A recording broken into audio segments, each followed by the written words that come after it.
আসসালামু আলাইকুম হোমিওপ্যাথিক বন্ধুরা। আমি আজকে কোকুলাস ইন্ডিকাস মেডিসিন নিয়ে সবচেয়ে গুরুত্বপূর্ণ খুব সংক্ষিপ্ত আকারে আলোচনা করব। কারণ এই মেডিসিনের রোগী প্রায়ই দেখতে পাওয়া যায়।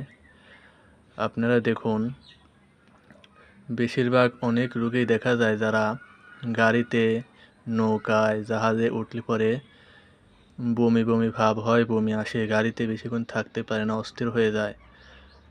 তাদের ক্ষেত্রে এই মেডিসিনটা বেশ উপকারে আসবে। এই মেডিসিনটা খেয়ে গাড়িতে উঠলে পরে তাইলে আর বমি আসবে না এবং অস্থিরও লাগবে না, সুস্থভাবে যাতায়াত করতে পারবেন। কারণ এর প্রমাণ দেখুন, এই যে বইতে লেখা আছে, দেখুন, নৌকা, জাহাজ, রেল ও গাড়িতে যাতায়াত করলে বমি বমি বমি ভাব বা বমি, এই লক্ষণগুলো দেখলে আপনারা এই মেডিসিন খেতে পারেন।